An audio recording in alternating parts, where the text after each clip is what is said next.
So we're joined again with Stefan Mastonstråle, the founder of the Maston Group and Melacs AB. Melacs being Maston Electronics and Control Systems. So Melacs Power Electronics, as you've mentioned before in our other videos, include hybrid inverters, DC converters, battery storage systems. And as energy prices are rising dramatically at the moment, what makes the Melacs system different to other control systems on the market today? Well, one part is that it's a kind of Lego system. It's a buildable system that any installer and user can design as they want it to be.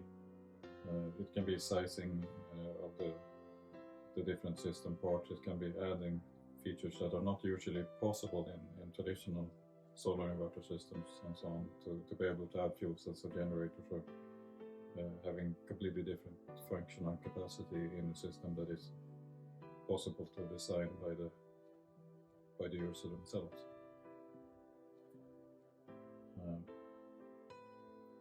So when you're saying Lego compatibilities, that means quite simply that it can be built to different size specifications. It can be connected to other types of technological systems. Is that correct? Yeah.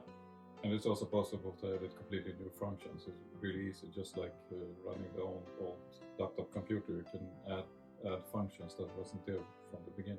So almost like adding apps. Yeah, like adding apps and adding all our own software to integrate it into the house, to make simple automation, to control the electric vehicle chargers, to add things that wasn't there before that we need. So this adaptability, as we're talking about, and to be able to build these systems in different sizings, I take it that's why it was designed to be able to fit into a 19-inch rack system.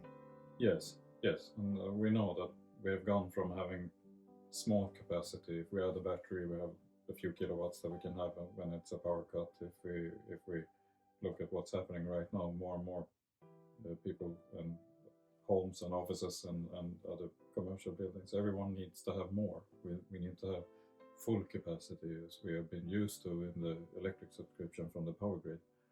And we need to be able to control the power and interact between different users and producers much more.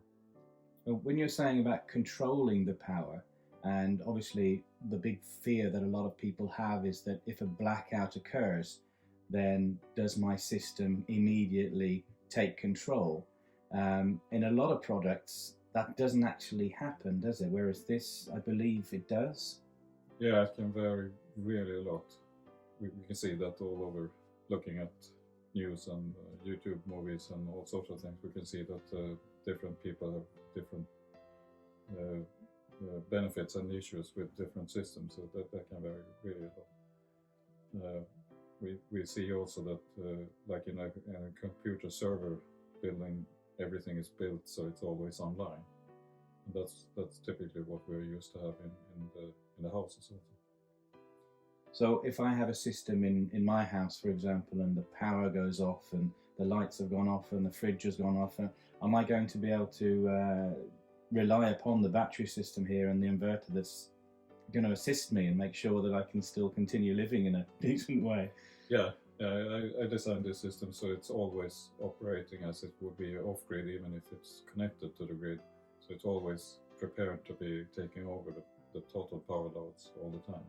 So it's literally working as like a caravan inverter or a boat yacht inverter system all the time. Even if we have the grid connected, that's just an extra function. So realistically, what we have here is an off-grid system with the benefit of having more or less the grid as being the backup, as opposed to this being the backup to the grid.